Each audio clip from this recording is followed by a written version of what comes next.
ഞാൻ ഈ അടുത്ത ദിവസം ഞാനൊരു സങ്കടകരമായൊരു വാർത്ത കേട്ട് എന്നെ ഏറെ പരിചയമുള്ള ഒരാൾ, അദ്ദേഹം ജയിലിലാണ്. ഞാൻ അത്ഭുതപ്പെട്ടു. അദ്ദേഹം ജയിലിലാവുക, അദ്ദേഹം എങ്ങനെ ജയിലിലാവുക? ഒരു വേണ്ടാത്തരം ചെയ്യാത്ത ആളാണ്, അദ്ദേഹം എങ്ങനെ ജയിലിലാവുക? എന്താ നിങ്ങൾ, രാത്രി അദ്ദേഹവും ഭാര്യയും നിസ്കരിക്കാൻ വേണ്ടി, തഹജ്ജുദ് നിസ്കരിക്കാൻ വേണ്ടി പള്ളിയിലേക്ക് പോന്നപ്പോൾ ചെറിയ മോള് വന്ന് പറഞ്ഞത്രേ, ഇത്താത്താനെ കാണാനില്ല. താത്താറിന ആ ചെറിയ കുട്ടീൻ്റെ മൂത്ത താത്ത, റൂമിലുണ്ടായിരുന്ന താത്താനെ കാണാനില്ല. താത്ത എവിടെ പോയത്? അവിടെ ഉണ്ടാവും, ബാത്റൂമിലുണ്ടാവും. ഒക്കെ വിളിച്ചു തിരഞ്ഞപ്പോഴൊന്നും താത്താനെ കാണാനില്ല.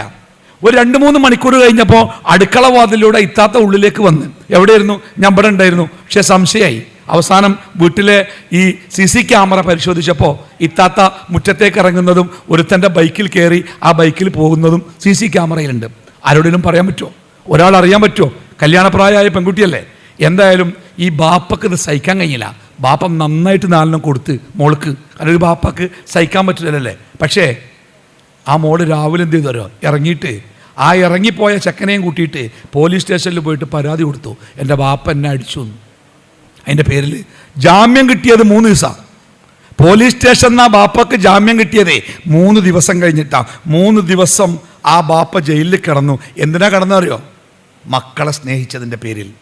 പ്രിയപ്പെട്ട മക്കളെ, നിങ്ങൾ കാരണത്താൽ, നമ്മൾ കാരണത്താൽ നമ്മുടെ മാതാപിതാക്കളുടെ കണ്ണുകൾ നിറയാതിരിക്കട്ടെ. അള്ളാഹു നമ്മളെ അനുഗ്രഹിക്കട്ടെ. നമ്മുടെ മാതാപിതാക്കളുടെ കൂടെ ദീർഘകാലം സന്തോഷത്തോടെ ജീവിക്കാൻ അള്ളാഹു നമുക്ക് എല്ലാവർക്കും തൗഫീക്ക് നൽകുമാറാവട്ടെ. ഇതിൻ്റെ വിഷയം, നമ്മൾ ഇരിക്കുന്ന കൂട്ടത്തിൽ നിന്ന് എത്ര 10-700ഓളം കുട്ടികൾ ഇവിടെ രജിസ്റ്റർ ചെയ്ത് ഈ ക്യാമ്പിൽ പങ്കെടുക്കുന്നു എന്നാണ് ഞാൻ അറിഞ്ഞത്. ഈ ഇരിക്കുന്ന അല്ലെങ്കിൽ ഈ കൂട്ടത്തിൽ നിന്ന് ഒരാൾ മരിച്ചു എന്ന് വിചാരിക്കുക. മരിക്കാൻ പ്രത്യേകിച്ച് കാരണമൊന്നും വേണ്ടല്ലോ. മരിച്ചു കഴിഞ്ഞാൽ താങ്ങിപ്പിടിച്ച് കൊണ്ടുപോയിട്ട് നമ്മൾ ഡോക്ടറെ അടുത്ത് കൊണ്ടുപോയിട്ട് പരിശോധിക്കും, എന്താ ഡോക്ടറെ മരിച്ച്? അപ്പോൾ ചിലപ്പോൾ ഡോക്ടർ പറയും അറ്റാക്കാണ്, ചിലപ്പോൾ വേറെ എന്തെങ്കിലും കാരണം പറയും. മരിക്കാനൊരു കാരണമൊന്നും വേണ്ട, മരിച്ചു കഴിഞ്ഞിട്ടാണ് നമ്മൾ കാരണം അന്വേഷിക്കുന്നത്. അങ്ങനെ നമ്മുടെ കൂട്ടത്തിലെ ഒരാൾ മരിച്ചു എന്ന് വിചാരിക്കുക. ആ ആള് നിങ്ങൾ ഓരോരുത്തരും അവനവനാണ് ആ മരിച്ചതെന്ന് വിചാരിക്കുക. വേറെ ആരും വിചാരിക്കേണ്ട. അവനവൻ വിചാരിക്കുക, ഈ ഇരിക്കുന്ന സീറ്റിൽ നിന്ന് കുഴഞ്ഞു വീണ് താഴേക്ക് വീണ് മരിച്ചത് നമ്മൾ ഒരാളാണ്, ഞാനാണ് എന്ന് വിചാരിക്കുക. എന്നാൽ എന്താ സംഭവിക്കുക? പിന്നെ സംഭവിക്കുന്ന കാര്യങ്ങൾ എന്താണ്? ഞാനിങ്ങനെ ഒരു ഫ്ലാഷ് ബാക്ക് ഇങ്ങനെ പറഞ്ഞുതരാം. അതായത് നിങ്ങളുടെ പേര്, ആ കുട്ടിയുടെ പേരെന്താ? പേരിന്നതാ. ഓൻ്റെ വീട് എവിടെ? ഇന്ന സ്ഥലത്താ. ഓൻ്റെ രക്ഷിതാക്കളുടെ നമ്പർ ഉണ്ടോ? ആ നമ്പർ ഉണ്ട്. ആ നമ്പറിലൊന്ന് വിളിക്കാം. എന്താ വിളിച്ചിട്ട് പറയാം? നിങ്ങളുടെ കുട്ടി മരിച്ചു പറയാൻ പറ്റുമോ? പറ്റുമല്ലോ. ആ നമ്പറിൽ വിളിച്ചിട്ട് പറയും, നിങ്ങളുടെ മോന് ചെറിയൊരു പ്രശ്നം ഉണ്ടായിട്ട്, ഒരു അസുഖം ഉണ്ടായിട്ട് ഞങ്ങൾ ആശുപത്രിയിൽ കൊണ്ടുപോയിട്ടുണ്ടോ, പറ്റുകയാണെങ്കിൽ നിങ്ങൾ വേഗം ഇന്ന ആശുപത്രിയിലേക്ക് വരണം കേട്ടോ എന്ന് പറയും. ആ മാതാപിതാക്കൾ ആ ആശുപത്രിക്ക് വരും. ആശുപത്രിക്ക് വരുമ്പോഴേ ആശുപത്രിയുടെ മുമ്പിലെ ആളുകളുടെ മുഖവും മൗനവും ഒക്കെ കാണുമ്പോൾ അവർക്ക് എന്തോ സംഗതി അപകടകരമാണ് എന്ന് ബോധ്യമാവും. ഉമ്മ പൊട്ടിക്കരഞ്ഞുകൊണ്ടും ബാപ്പ പിന്നാലെ അങ്ങനെയൊന്നും ഉണ്ടാവില്ല, ഇജ്ജ് ബേജാറാവണ്ട, സമാധാനിപ്പിച്ചുകൊണ്ട് ബാപ്പയും റൂമിലേക്ക് വരുമ്പോൾ ഡോക്ടർ 2 വിളിക്കും, വരും, നിങ്ങൾ ഉമ്മയാണോ ഉപ്പയാണോ ഇരുത്തിയിട്ട് പറയും, മനുഷ്യനാണ്, മനുഷ്യനായാൽ എന്തായാലും ഒരു ദിവസം മരിച്ചേ പറ്റൂ, നിങ്ങളുടെ കുട്ടി മരിച്ചിട്ടുണ്ട്. അതൊരു പ്രഖ്യാപനം. അതറിയുന്നതോടുകൂടി നമ്മുടെ മാതാപിതാക്കളുടെ അവസ്ഥകളൊന്ന് ആലോചിച്ച് നോക്കണേ. പോട്ടെ, അതൊക്കെ കഴിഞ്ഞിട്ട് നമ്മുടെ മയ്യത്ത് വെള്ളത്തുണിയിൽ പൊതിഞ്ഞ് നമ്മുടെ വീട്ടിൽ കൊണ്ടുപോകും. ഇപ്പം എത്രയും സമയം നിങ്ങൾ? ഇപ്പം സമയം 1 മണിയായി. 1 മണിയല്ലേ? ഇപ്പോൾ നമ്മുടെ മയ്യത്ത് നമ്മുടെ വീട്ടിലെത്തിയാൽ നമ്മുടെ അയൽപ്പക്കത്തും നമ്മുടെ ബാപ്പാൻ്റെയും കുടുംബത്തിൻ്റെ ഒക്കെ പള്ളി കമ്മിറ്റിയുമായി ബന്ധപ്പെട്ട ആൾക്കാരൊക്കെ വന്നിട്ട് അവരൊക്കെ പാടെ കൂടി ഒരു തീരുമാനം എടുക്കും. എന്താ തീരുമാനം? ചെറിയ കുട്ടിയാണ്, മരിക്കാനായിട്ടില്ല, ഇപ്പം തന്നെ മരണത്തിന് വിട്ടുകൊടുക്കാൻ പറ്റൂല, ഏറ്റവും നല്ല ആശുപത്രിയിൽ അഡ്മിറ്റ് ആക്കണം, എത്ര പണം കൊടുത്താലും വേണ്ടിയില്ല, ജീവൻ തിരിച്ചു കൊടുക്കണം. ഇതാണോ ചർച്ച? ഇതല്ലല്ലോ ചർച്ച. മരിച്ചിട്ടുണ്ട്. ഇനി ചർച്ച എന്താണെന്നറിയോ? എപ്പോഴാണ് മയ്യത്ത് മറവ് ചെയ്യുക? ഇന്നലെ വരെ, ഇന്ന് രാവിലെ വരെ, ഇന്ന് 12 മണി വരെ, ഇന്ന് 1 മണി വരെ സന്തോഷത്തോടു കൂടി മാതാപിതാക്കളുടെ പ്രിയപ്പെട്ട കുട്ടിയായി ജീവിച്ച നമ്മുടെ മയ്യത്ത് എപ്പോഴാണ് മറവ് ചെയ്യുക എന്ന് ആരാണ് ആലോചിക്കുന്നത്? നമ്മുടെ വീട്ടുകാരും ബന്ധുക്കളും. എന്നിട്ട് നിങ്ങൾക്കറിയോ, ആ മയ്യത്ത് ഇപ്പോൾ 1 മണിക്കാണ് മരിച്ചതെങ്കിൽ ആ മയ്യത്ത് എപ്പോൾ മറവ് ചെയ്യും നിങ്ങൾക്കറിയോ? സാധാരണഗതിയിലാണെങ്കിൽ ബാപ്പ ഗൾഫിൽ നിന്ന് വരാൻ പറ്റുന്ന, അല്ലെങ്കിൽ അങ്ങനെ ബന്ധുക്കളൊക്കെ വിദേശത്തൊക്കെ ഉള്ളതാണെങ്കിൽ, അതല്ലാത്ത സാധാരണ മാതാപിതാക്കളൊക്കെ നാട്ടിലുള്ള ഒരു കുട്ടിയാണ് മരിച്ചതെങ്കിൽ സത്യമായിട്ടും ഇന്ന് 6 മണിക്ക് മുമ്പ് ആ മയ്യത്ത് പള്ളിയിലേക്ക് എടുത്ത് ഖബർസ്ഥാനിലെത്തും. നാളെ രാവിലത്തേക്ക് പാത്തു വെക്കൂല. ഒരു ഉമ്മയും കരയില്ല. എൻ്റെ മോളാണ്, എൻ്റെ മോനാണ്, ചെറുതാണ്, കണ്ട് കൊതി തീർന്നിട്ടില്ല, അതുകൊണ്ട് ഞങ്ങൾക്കൊന്ന് കണ്ട് കൊതി തീരും വരെ ഒരു 4 ദിവസമെങ്കിലും എൻ്റെ പ്രിയപ്പെട്ട കുട്ടിയുടെ മയ്യത്ത് ഈ വീട്ടിൻ്റെ ഉള്ളിൽ കിടത്തണമെന്ന് ഒരു ബാപ്പയും വാശി പിടിക്കൂല, ഒരു ഉമ്മയും വാശി പിടിക്കൂല. 5 മണിക്ക് ആ മയ്യത്തുമായിട്ട് ജനക്കൂട്ടം പടിയിറങ്ങുമ്പോൾ നെഞ്ച് പറിച്ചെടുക്കുന്ന വേദനയിൽ വാതിൽക്കൽ തേങ്ങിക്കരഞ്ഞുകൊണ്ട് ഒരുപക്ഷെ ബോധം നഷ്ടപ്പെട്ടുകൊണ്ട് നമ്മുടെ മാതാപിതാക്കളും പ്രിയപ്പെട്ടവരും ഉണ്ടായേക്കാം. എന്തായിരുന്നാലും 5 മണി 6 മണിയോടുകൂടി ആ മയ്യത്ത് ഖബറിലേക്ക് മാറ്റപ്പെടും. എന്താ നിങ്ങൾക്ക് മനസ്സിലായത്?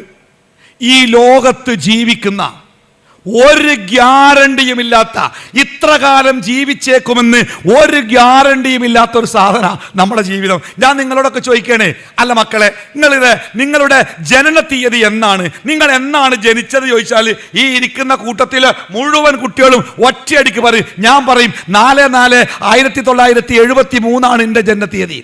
4/4/1973 ഞാൻ ജനിച്ച്, നിങ്ങളൊക്കെ ജനിച്ച തീയതി ഉണ്ടാവും. പക്ഷേ ഞാൻ നിങ്ങളോട് രണ്ടാമത്തെ ഒരു ചോദ്യം ചോദിക്കുക. അല്ല മക്കളെ, ഈ ഭൂമിയിലെ നമ്മുടെ അവസാനത്തെ ദിവസം ഏതായിരിക്കും? ഈ ആകെ 7 ദിവസമല്ലേ? ഞായർ, തിങ്കൾ, ചൊവ്വ, ബുധൻ, വ്യാഴം, വെള്ളി, ശനി. ഈ 7 ദിവസങ്ങളിൽ ഏതെങ്കിലും ഒരു ദിവസം നമ്മുടെ ജീവൻ അവസാനിക്കും. നിങ്ങൾ ഈ ആൺകുട്ടികളൊക്കെ സാധാരണ ഖബർ ഈ മയ്യത്ത് മറവ് ചെയ്യുന്ന ഖബർസ്ഥാന് കാണാൻ പോകലില്ലേ? പെൺകുട്ടികൾ സാധാരണ പോകലുണ്ടാവില്ല.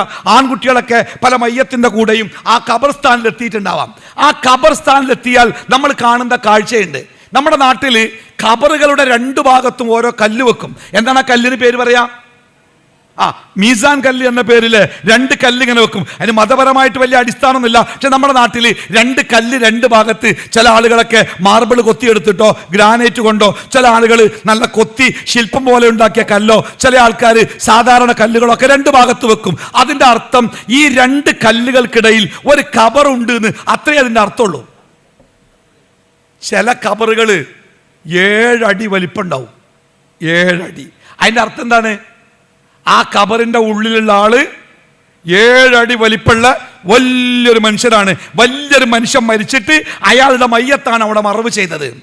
ചില ഖബറുകൾ തമ്മിൽ, ചില ഖബറുകളുടെ കല്ലുകൾ തമ്മിൽ 1 മുഴം അകലമേ ഉള്ളൂ. ഇത്ര. അതിന്റെ അർത്ഥം എന്താണ്? അതിൻ്റെ ഉള്ളിലുള്ളത് ഒരു ചെറിയ കുട്ടിയുടെ മയ്യത്താണ്. ജനിച്ചപ്പോഴേ ഉമ്മയുടെ ഗർഭാശയത്തിൽ വെച്ചോ പുറത്തു വെച്ചോ ജനിച്ചപ്പോഴേ മരിച്ച ഒരു കുട്ടിയുടെ മയ്യത്താണ് ആ ഖബറിന്റെ ഉള്ളിലുള്ളത് എന്ന് ആ ഖബറിലെ മീസാൻ കല്ലുകൾ തമ്മിലുള്ള അകലങ്ങൾ പരിശോധിക്കുമ്പോൾ നമുക്ക് ബോധ്യമാവും. ഒരു ഖബർസ്ഥാനിലേക്ക് ഇറങ്ങിയാൽ 7 അടി വലിപ്പം, 6 അടി, 5 അടി, 4 അടി, 3 അടി, 2 അടി, 1 അടി വരെ വലിപ്പമുള്ള ഖബറുകൾ എന്ന് പറഞ്ഞാൽ മരണത്തിന് പ്രായവ്യത്യാസമില്ല. ഒരു മനുഷ്യന്റെ ജീവിതത്തിലേക്ക് എപ്പോഴും അത് കടന്നു വന്നേക്കാം. സമയമല്ല, സ്ഥലമില്ല. അല്ലാഹു തആല വിശുദ്ധ ഖുർആനിൽ പറയുന്നുണ്ട്, ഖുൽ ഇന്നൽ മൗതല്ലദീ തഫിറൂന മിൻഹു ഫഇന്നഹു മുലാഖീകും. എന്താ നിങ്ങള് എന്താ വാക്ക് അറിയോ? ഇപ്പൊ നമുക്ക് സാധാരണ ഇപ്പൊ ഇരിക്കണ ഇരുത്തത്തിൽ നമുക്കൊക്കെ ഒരാൾക്ക് നെഞ്ചുവേദന മതി. ഒരു നെഞ്ചിൻ്റെ ഉള്ളിൽ കൂടെ അങ്ങനെ ഒരു വേദന, നമ്മളെന്താ പറയാ? അടുത്തിരിക്കുന്ന കുട്ടിയോട് പറയും, എൻ്റെ നെഞ്ചിൻ്റെ ഉള്ളിൽ കൂടെ ഒരു വേദന ഉണ്ട് കേട്ടോ. ആ കുട്ടി ഇവിടുത്തെ വളണ്ടിയറോടൊന്ന് പറയും, ഓൻ്റെ നെഞ്ചിൻ്റെ ഉള്ളിൽ കൂടെ ഒരു വേദന ഉണ്ടോലോ. വളണ്ടിയർമാർ വന്നിട്ട് ആ കുട്ടിയെ പുറത്ത് കൊണ്ടുപോയിട്ട് അവിടെ ഫാനിൻ്റെ അടുത്തൊക്കെ ഇരുത്തിയിട്ട് കുറച്ച് വെള്ളമൊക്കെ കൊടുത്തിട്ടൊന്ന് വിശ്രമിക്കാൻ പറയും. എന്നിട്ട് ചോദിക്കും, ഇപ്പോഴും വേദന ഉണ്ടോ? അപ്പോഴും വേദന ഉണ്ട്. അപ്പോഴേക്ക് വണ്ടി വന്ന് തൊട്ടടുത്ത ആശുപത്രിയിലേക്ക് നമ്മളെ കൊണ്ടുപോകും. ആ ആശുപത്രിയിലെ ഡോക്ടർ പരിശോധിച്ചിട്ട് പറയാണ്, അതെ നിങ്ങൾ വേഗം മെഡിക്കൽ കോളേജിൽ കൊണ്ടുപോയിക്കോളി, ഇത്തിരി കോംപ്ലിക്കേഷൻ. അപ്പോൾ നമ്മൾ മെഡിക്കൽ കോളേജിൽ എത്തും. അപ്പൊ പറയും, അതിനേക്കാൾ നല്ല ഡോക്ടർ അപ്പുറത്ത് വേറെ ഹോസ്പിറ്റലുണ്ട്. അപ്പൊ നമ്മൾ ആളുകളൊക്കെ വിളിച്ചിട്ട് ഏറ്റവും നല്ല ഡോക്ടർമാരെ ആശുപത്രിയിലേക്ക് വിളിച്ചു വരുത്തിയിട്ട് ആശുപത്രിയുടെ ICU ഓപ്പറേഷൻ തിയേറ്ററൊക്കെ സജ്ജമാക്കി റെഡിയാക്കി നിൽക്കുക. എന്തിനാണ്? മരിക്കാതിരിക്കാൻ.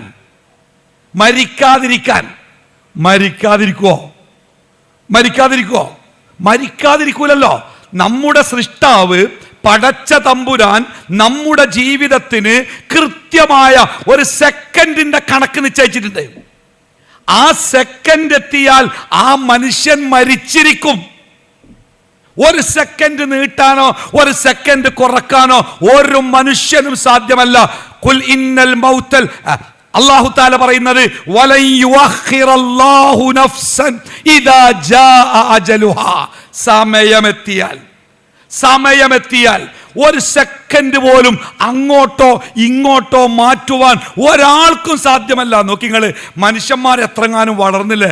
ചന്ദ്രനിൽ പോകാനും ചൊവ്വയിൽ പോകാനും ചക്രവാളത്തിന്റെ അപ്പുറത്തേക്ക് പോകാനുമൊക്കെയുള്ള കഴിവുകൾ മനുഷ്യൻ നേടിയെടുത്തു. പക്ഷേ ഇപ്പോഴും മരണമെന്ന ആ സത്യത്തിൽ നിന്ന് ഒരാളെയെങ്കിലും പിന്തിരിപ്പിച്ച് മാറ്റി നിർത്താൻ ഒരു മനുഷ്യനും സാധിച്ചിട്ടില്ലല്ലോ. കോടീശ്വരന്മാരായ ആൾക്കാർ മരിക്കണ്, ആയിരക്കണക്കിന് ആളുകൾ ഫാൻസുകളായിട്ടുള്ള സെലിബ്രിറ്റികളായ ആളുകൾ മരിക്കുന്നു, ലോകത്തില് അധികാരങ്ങൾ കൈയാളുന്ന ഭരണാധികാരികൾ മരിക്കുന്നു, എല്ലാവരും മരിക്കും. ഖുൽ,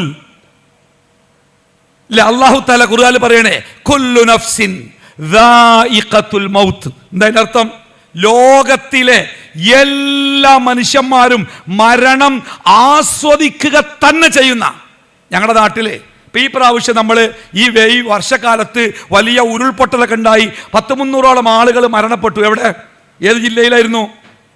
വയനാട് ജില്ലയിലെ മേപ്പാടിക്കടുത്ത്. എന്നാൽ 2 വർഷം മുമ്പുണ്ടായ ഇതേപോലത്തെ ഒരു വലിയ മണ്ണിടിച്ചിലും ഉരുൾപൊട്ടലിലും ഒരുപാട് ആളുകൾ മരിച്ചത് ഞങ്ങളുടെ നാട്ടിലായിരുന്നു. നിങ്ങൾ കേട്ടിരിക്കും, പോത്തുകല്ല് മുണ്ടേരിയൊക്കെ പ്രദേശത്ത് കവളപ്പാറ എന്ന സ്ഥലത്ത് മണ്ണിടിഞ്ഞു വീണ് ഒരുപാട് ആളുകൾ മരിച്ചു. അങ്ങനെ ഒരു കുന്നിൻ്റെ മുകൾ ഭാഗം കണ്ട് ഇടിഞ്ഞിട്ട് ആ മണ്ണ് താഴേക്ക് കുത്തിയിറങ്ങി വന്ന് താഴെ ഉണ്ടായിരുന്ന വീടുകളിൽ രാത്രി കിടന്നുറങ്ങുന്ന ഒരുപാട് മനുഷ്യന്മാരതിനുള്ളിൽ പെട്ടത്. അങ്ങനെ വലിയ JCB കൊണ്ടുവന്നിട്ടേ ആ മണ്ണിങ്ങനെ നീക്കുക, അതിൻ്റെ ഉള്ളിലുള്ള മയ്യത്തുകൾ പുറത്തെടുക്കാൻ വേണ്ടി JCBകൾ 10-30 JCBകൾ രാവും പകലും ആ മണ്ണിങ്ങനെ നീക്കി പണിയെടുക്കുമ്പോൾ ആ മണ്ണിൻ്റെ ഉള്ളിൽ നമ്മൾ ചില മയ്യത്തുകൾ കണ്ട്.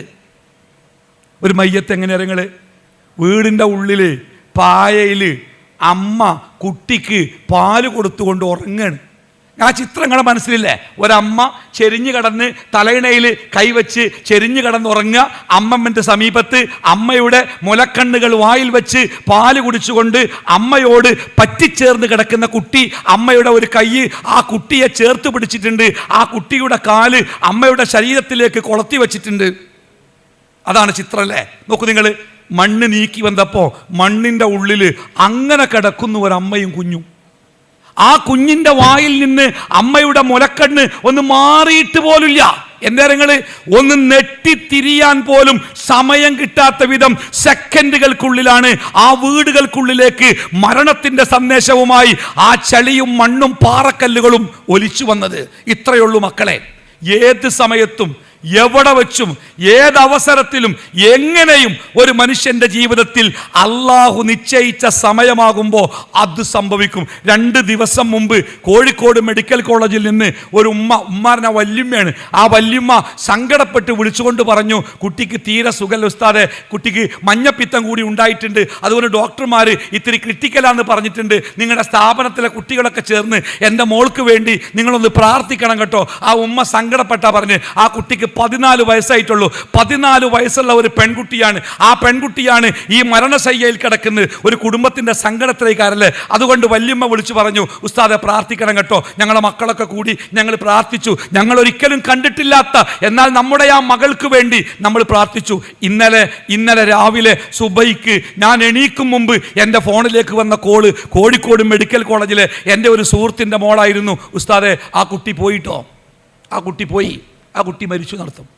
അത് കഴിഞ്ഞ് ഇത്തിരി കഴിഞ്ഞ് ആ വല്യമ്മ വാക്കുകൾ പറയാൻ കഴിയാതെ സങ്കടത്തോടു കൂടി വിളിച്ചിട്ട് പറഞ്ഞു, ഉസ്താദെ നമ്മുടെ പ്രാർത്ഥനകളൊന്നും ഫലം കണ്ടില്ല, എൻ്റെ മോള് പോയിട്ടോ. ഞാൻ പറഞ്ഞു, പ്രാർത്ഥനകൾ ഫലം കണ്ടില്ല എന്ന് പറയരുത്. നമ്മൾ പ്രാർത്ഥിച്ചത് അള്ളാഹു കണ്ടിട്ടുണ്ട്, കേട്ടിട്ടുണ്ട്, അതിൻ്റെ ഫലം അള്ളാഹു തരും. മരണപ്പെട്ടു പോയ നമ്മുടെ മോൾക്ക് അള്ളാഹു മഗ്ഫിറത്തും മർഹമത്തും ചെയ്തു കൊടുക്കട്ടെ, അവളുടെ മാതാപിതാക്കൾക്ക് അള്ളാഹു ക്ഷമയും സമാധാനവും കൊടുക്കട്ടെ എന്ന് പ്രാർത്ഥിച്ച് ഞാൻ ആ ഫോണ് താഴെ വെച്ചു. എൻ്റെ പ്രിയപ്പെട്ട മക്കളെ, ഞാൻ എൻ്റെ വിഷയത്തിൻ്റെ കാതലായ ഭാഗത്തേക്ക് പ്രവേശിക്കുകയാണ്. അതായത് ഈ ലോകത്ത് ജനിച്ച ഏതൊരു മനുഷ്യന്റെയും ജീവിതത്തിലെ ഏറ്റവും അനിവാര്യമായ സംഗതി ഏതാരങ്ങള്? ഇപ്പം ഞാൻ നിങ്ങളോട് ചോദിക്കുകയാണ്, അല്ല മക്കളെ, നിങ്ങളൊക്കെ പഠിച്ചിട്ട് അങ്ങനെ ഡിഗ്രിയൊക്കെ പാസ്സായിട്ട് നിങ്ങളൊക്കെ അമേരിക്കയിലേക്കോ യൂറോപ്പിലേക്കോ ഒക്കെ ഉപരിപഠനത്തിന് വേണ്ടി പോകുമോ? പറയാൻ പറ്റില്ല. അത് അപ്പോഴല്ലേ, ചിലപ്പോൾ പോകുവയ്ക്കാരം. അല്ല, നിങ്ങൾ ഗൾഫിലേക്ക് ജോലിക്ക് വേണ്ടി പോകുമോ? അതൊന്നും ഇപ്പം പറയാൻ പറ്റില്ല ഉസ്താദെ, ചിലപ്പോൾ പോയേക്കാം. നിങ്ങൾ നാട്ടിൽ തന്നെ ഇവിടെ തന്നെ നിൽക്കാനാണോ തീരുമാനം? നമ്മുടെ ജീവിതത്തിലെ ഒരു കാര്യവും അങ്ങനെ തന്നെ ആയിരിക്കുമെന്ന് ഉറപ്പിച്ചു പറയാൻ നമുക്ക് സാധ്യമല്ല. പക്ഷേ അവസാനത്തെ എൻ്റെ ചോദ്യം എന്താ അറിയോ? അല്ല മക്കളെ, നിങ്ങളൊക്കെ മരിക്കുവോ? എന്താ നിങ്ങൾ പറയാ? ചിലപ്പോൾ മരിക്കുവേ, കാരണം അതൊന്നും ഇപ്പൊ പറയാൻ പറ്റൂല എന്നാണോ മറുപടി? അല്ലല്ലോ. നമ്മൾ മരിക്കുമെന്നത് നമ്മുടെ ജീവിതത്തിലെ ഏറ്റവും ഉറപ്പായ, തർക്കമില്ലാത്ത, സംശയമില്ലാത്ത സംഗതിയാണ്. നമ്മൾ മരിച്ചിരിക്കുമെന്നത്. അതുകൊണ്ട് തന്നെ മരിക്കുക എന്നത് നമ്മുടെ ജീവിതത്തിലെ ഏറ്റവും നിർബന്ധമായ സംഗതിയാണ്. അത് നടന്നിരിക്കും. അത് മരുന്ന് കൊണ്ടോ ഡോക്ടർമാരെ കൊണ്ടോ ആശുപത്രികൾക്കോ ആർക്കും നമ്മുടെ മരണത്തെ ഒരു സെക്കൻഡ് മാറ്റിവെക്കാൻ പോലും പറ്റൂല. അത് നടന്നിരിക്കും. മാത്രല്ല, ഈ മരണം എന്ന സംഗതി ഉണ്ടല്ലോ, അതത്ര ഈസിയായ സംഗതിയല്ല. നിങ്ങളാരെങ്കിലൊക്കെ പല്ല് വേദന ഉണ്ടായിട്ട് നിങ്ങൾ ആരെങ്കിലും പല്ല് പറിച്ചിട്ടുണ്ടോ? ഹോസ്പിറ്റലിൽ പോയിട്ട് പല്ല് പറിച്ച ഒരാളിനെ കൈ ഒന്നിച്ച് കുറേ കൈ പോട്ടെ, കുറേ പല്ലുകൾ പറിച്ചിട്ടുണ്ട്. അപ്പൊ ഈ പല്ല് പറിക്കും മുമ്പേ ഒരു മരുന്ന് കുത്തിവെച്ചിട്ട് ആ പല്ലിന്റെ ചുറ്റുഭാഗത്തും തരിപ്പിച്ച് കളയും ഡോക്ടർ. എന്തിനറിയോ? ആ പല്ല് പറിക്കുന്ന വേദന നമ്മൾ അറിയാതിരിക്കാൻ. ആരുടെയെങ്കിലും കാലിൻ്റെ നഖം കല്ലിലോ മറ്റോ ഒക്കെ കുത്തിയിട്ട് അവിടെ മുറിവുണ്ടായി നഖം പൊട്ടി പഴുത്തിട്ട് ആ നഖം പറിക്കണമെന്ന് ഡോക്ടർ പറഞ്ഞിട്ട് പറിക്കാൻ വേണ്ടി ആ നഖം ഡോക്ടറുടെ മുമ്പിലേക്ക് വെച്ചു കൊടുത്ത ആൾക്കാർ നമ്മുടെ കൂട്ടത്തിലുണ്ടാവും. ആ നഖം പറിക്കും മുമ്പ് ഡോക്ടർ എന്താ ചെയ്യുക? ആ നഖത്തിൻ്റെ ചുറ്റുഭാഗത്ത് ഇഞ്ചക്ഷനിലൂടെ ഒരു മരുന്ന് കുത്തിവെച്ച് അവിടെ തരിപ്പിച്ചെടുക്കും, നഖം പറിക്കുന്ന വേദന അറിയാതിരിക്കാൻ. പ്രിയപ്പെട്ടവരെ, നമ്മുടെ മരണം എന്ന് പറയുന്നത് പല്ല് പറിക്കും പോലെ, നഖം പറിക്കും പോലെയല്ല. നമ്മുടെ ശരീരത്തിലെ കോടിക്കണക്കിന് കോശങ്ങളിൽ വേരാഴ്ത്തി നിൽക്കുന്ന നമ്മുടെ ജീവനെ വലിച്ച് പുറത്തേക്ക് എടുക്കുക. ഇതൊരു ചെറിയ സംഗതിയല്ല. നിങ്ങളാരെങ്കിലും കോഴിക്കടയിൽ കോഴി വാങ്ങാൻ പോയിട്ടുണ്ടോ? ആൺകുട്ടികൾ പോയിട്ടുണ്ടാവും, ചിലപ്പോൾ പെൺകുട്ടികൾ പോയേക്കും.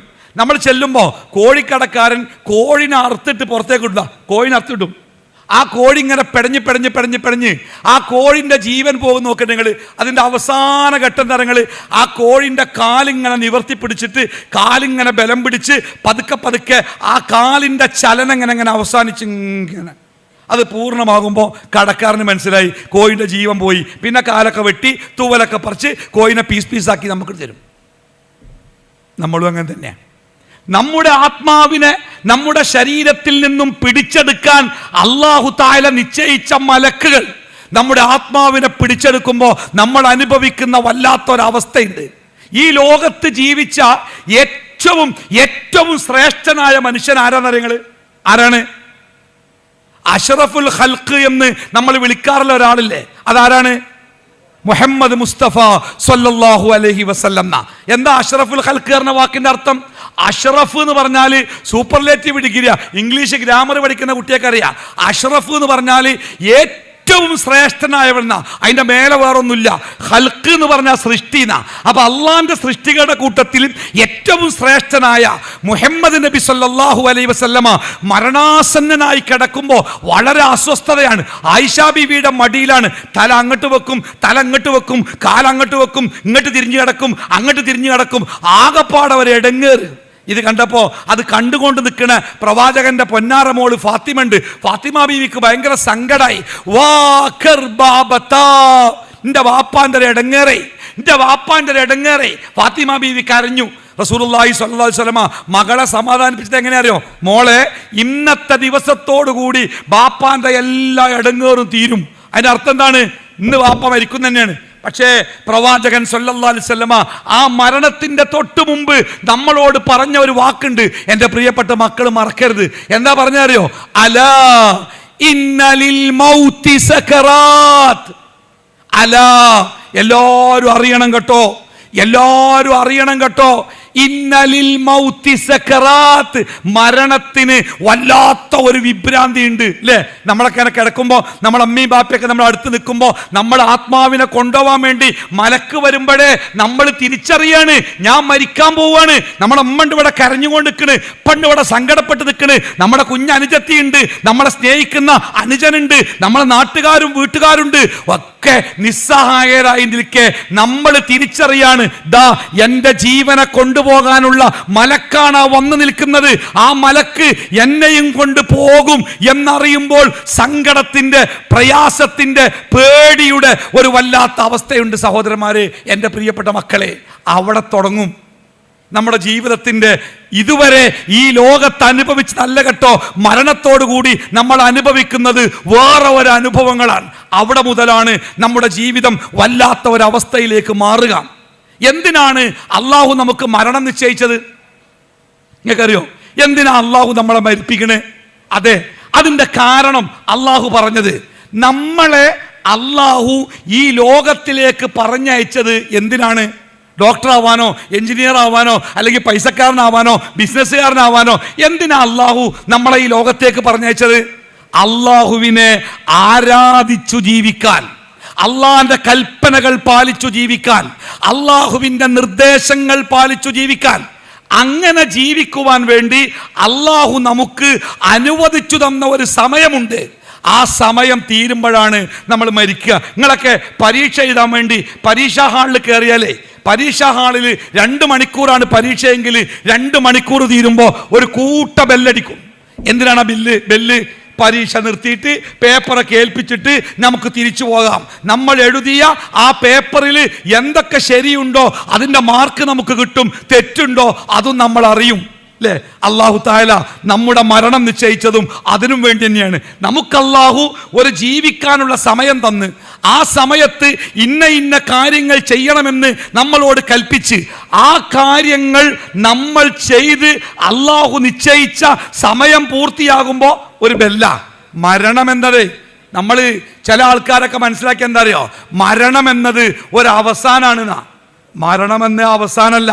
ഈ ആത്മഹത്യ ചെയ്യുന്ന കുട്ടികളൊക്കെ, വലിയ മാനസിക പ്രയാസമുള്ള കുട്ടികൾ ആത്മഹത്യ ചെയ്യും, ചില വലിയ മനുഷ്യന്മാർ ആത്മഹത്യ ചെയ്യും. നല്ല വേദന, സാമ്പത്തികമായ പ്രയാസമുള്ള ആൾക്കാർ സ്വയം അവർ മരിക്കും. കെട്ടിത്തൂങ്ങിയിട്ടോ, വിഷം കഴിഞ്ഞിട്ടോ, ബ്ലേഡ് കൊണ്ട് നരമ്പൊക്കെ മുറിച്ചിട്ടോ, ബിൽഡിംഗ് വന്ന് ചാടിയിട്ടോ, എങ്ങനെയൊക്കെ മരിക്കും. മരിക്കുമ്പോൾ അവരെന്താ വിചാരിക്കുന്ന നിങ്ങൾ?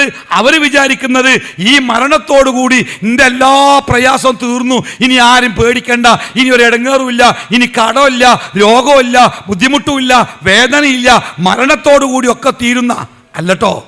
സത്യത്തില് മരണത്തിന് മുമ്പുള്ള വേദന എന്ന് പറഞ്ഞാലേ അത് വലിയ വേദനയൊന്നുമില്ല, അത് കുറച്ച് മരുന്ന് കുടിച്ചാലൊക്കെ മാറും. പക്ഷേ മരണത്തിനു ശേഷമുള്ള വേദന ഉണ്ടല്ലോ, ആ വേദന നമുക്ക് താങ്ങാൻ കഴിയാത്ത വേദനയാണ്, നമുക്ക് സഹിക്കാൻ പറ്റാത്ത വേദനയാണ്. അതുകൊണ്ട് റസൂലുള്ളാഹി സ്വല്ലല്ലാഹു അലൈഹി വസല്ലമയോട് ഒരാൾ ചോദിച്ചു, അള്ളാഹുവിൻ്റെ റസൂലെ, ഈ ലോകത്തിലെ ഏറ്റവും ബുദ്ധിയുള്ള മനുഷ്യന്മാരാരാണ്? ഞങ്ങളോട് ചോദിക്കുകയാണ്, ഈ ലോകത്തിലെ ഏറ്റവും ബുദ്ധിയുള്ള മനുഷ്യന്മാരാരാണ്? എന്താ ഉത്തരം പറയാ? നല്ല വിദ്യാഭ്യാസമുള്ളവര്, നല്ല പൈസ ഉള്ളവര്, നല്ല ജോലി കിട്ടിയോല്, അവരൊക്കെ അല്ല ബുദ്ധിയുള്ളവര്? അല്ല. നബി സല്ലല്ലാഹു അലൈഹി വസല്ലമ പറഞ്ഞത്, ഈ ലോകത്ത് ബുദ്ധിയുടെ അടയാളം എന്ന് പറയുന്നത് മരണത്തെക്കുറിച്ച് ധാരാളമായി ഓർത്തുകൊണ്ടിരിക്കുക, മരണത്തിനു ശേഷമുള്ള ജീവിതത്തിന് വേണ്ടി ഇപ്പോഴേ ഒരുങ്ങി നിൽക്കുക. നിങ്ങളൊക്കെ ടൂറ് പോകാറില്ല? സ്കൂളിൽ നിന്ന് ടൂറ് പോകാറുണ്ട്. അപ്പൊ എങ്ങട്ടാ ടൂർ പോകണം? അപ്പൊ സാറ് പറയണേ, ഈ പ്രാവശ്യം നമ്മൾ ടൂർ പോണത് വിചിത്രമായ ഒരു സ്ഥലത്തേക്കാണ്, ഒരു മരുഭൂമിയിലേക്കാണ്. അവിടെ വെള്ളമില്ല, അവിടെ ഭക്ഷണമില്ല, ഒന്നുമില്ല, കടയില്ല, ഒന്നുമില്ല.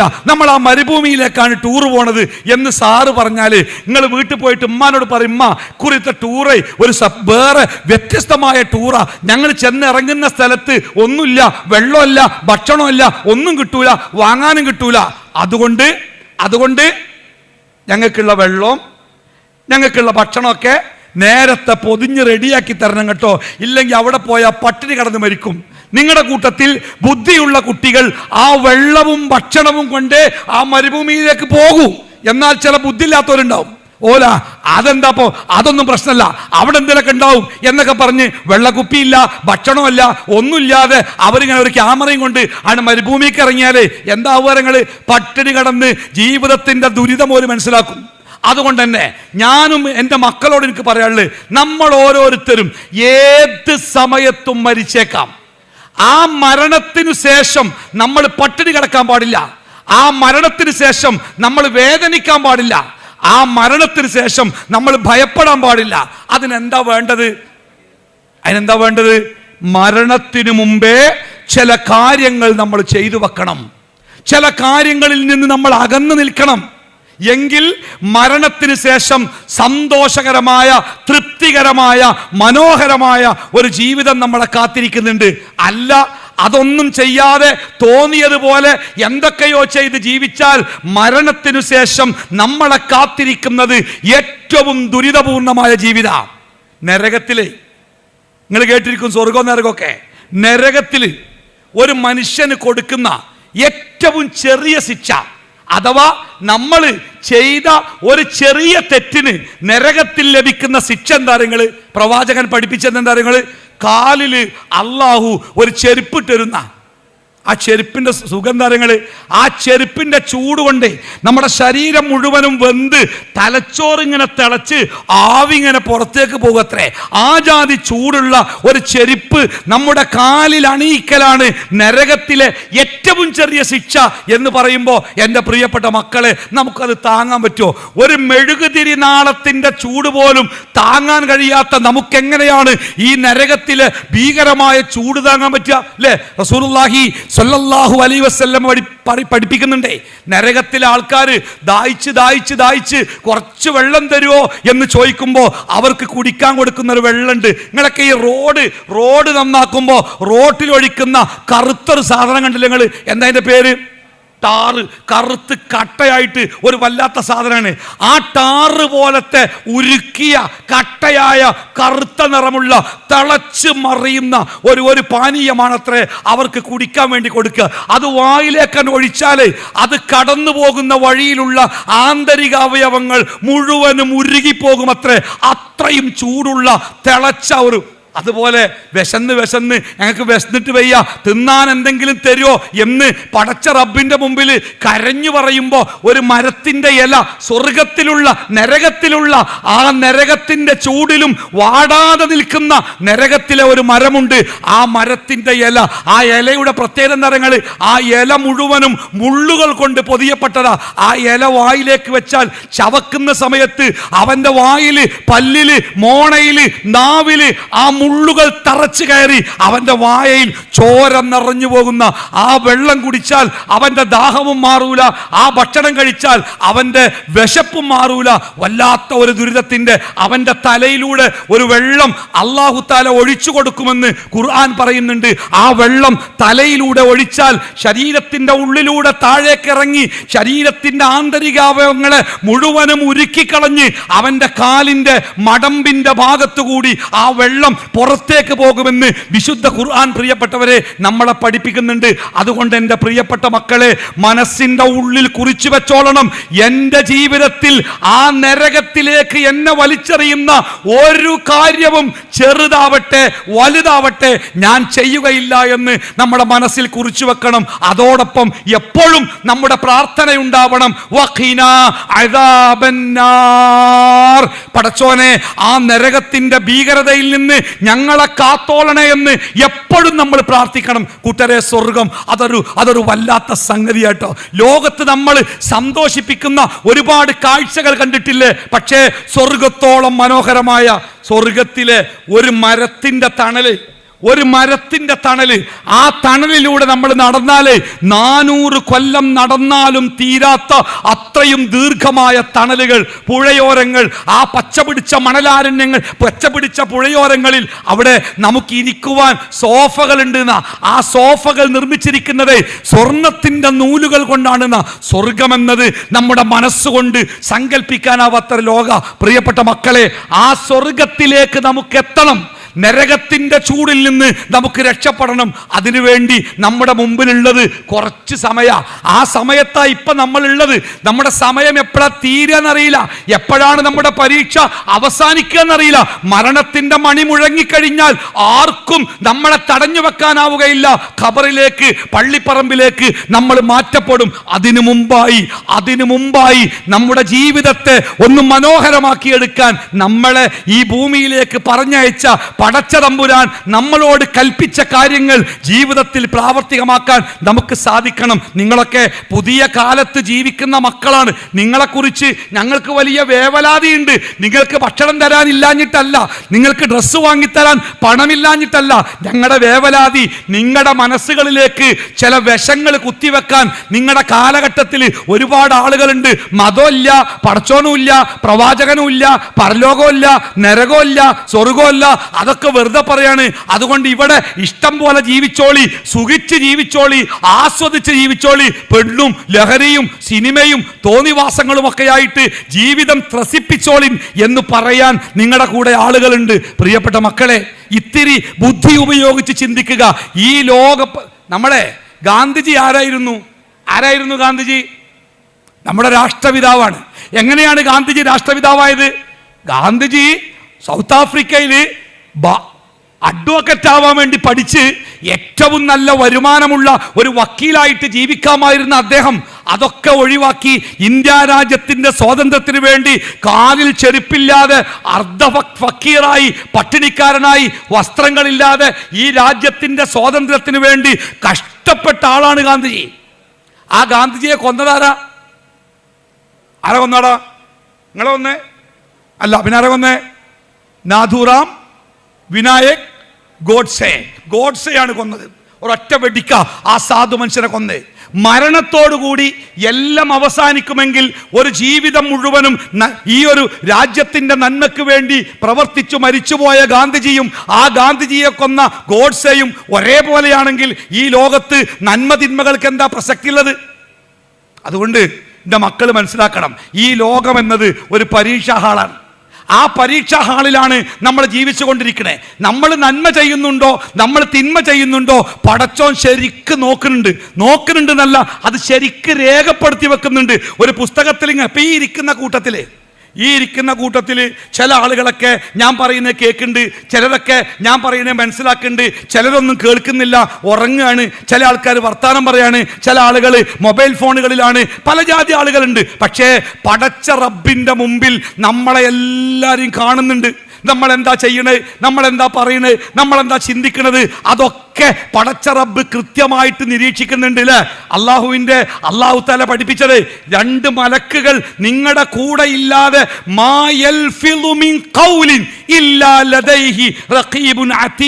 നിങ്ങളുടെ കർമ്മങ്ങൾ രേഖപ്പെടുത്താൻ അല്ലാഹു 2 മലക്കുകളെ നിശ്ചയിച്ചിട്ടുണ്ട്. അവർ നിങ്ങളുടെ കൂടെ എപ്പോഴും ഉണ്ടാവും. അതുകൊണ്ട് മക്കള് എപ്പോഴും ഈ ലോകത്തിലെ ജീവിതം കഴിഞ്ഞ് നമുക്ക് പടച്ചോന്റെ അടുത്തേക്ക് മടങ്ങിപ്പോണ്ടേ. ആ മടങ്ങിപ്പോകുമ്പോൾ നല്ല നിലക്ക് മടങ്ങിപ്പോകാൻ അല്ലാഹു തആല നമ്മളോട് കൽപ്പിച്ചതുപോലെ, അവിടുത്തെ പ്രവാചകൻ പഠിപ്പിച്ചതുപോലെ ഒരു നല്ല ജീവിതം നയിക്കാൻ നമ്മൾ തയ്യാറാവുക. നരകത്തെ പേടിക്കുക, സ്വർഗത്തെ ആഗ്രഹിക്കുക, നരകത്തിൽ നിന്ന് രക്ഷപ്പെടാൻ പരമാവധി പരിശ്രമിക്കുക. സ്വർഗം കിട്ടാൻ വേണ്ടി രാവും പകലും നമ്മളാൽ കഴിയുന്ന നന്മകളൊക്കെ നമ്മൾ ചെയ്തുകൊണ്ടിരിക്കുക. അല്ലാഹു തആല നമ്മളെല്ലാവരെയും അനുഗ്രഹിക്കട്ടെ. ഭീകരമായ ശിക്ഷയിൽ നിന്ന് അല്ലാഹു നമ്മളെയൊക്കെ കാത്തുരക്ഷിക്കട്ടെ. അനശ്വരമായ സ്വർഗത്തിൽ നമ്മളെയും നമ്മുടെ കുടുംബത്തെയും അല്ലാഹു ഒരുമിച്ച് ചേർക്കുമാറാവട്ടെ.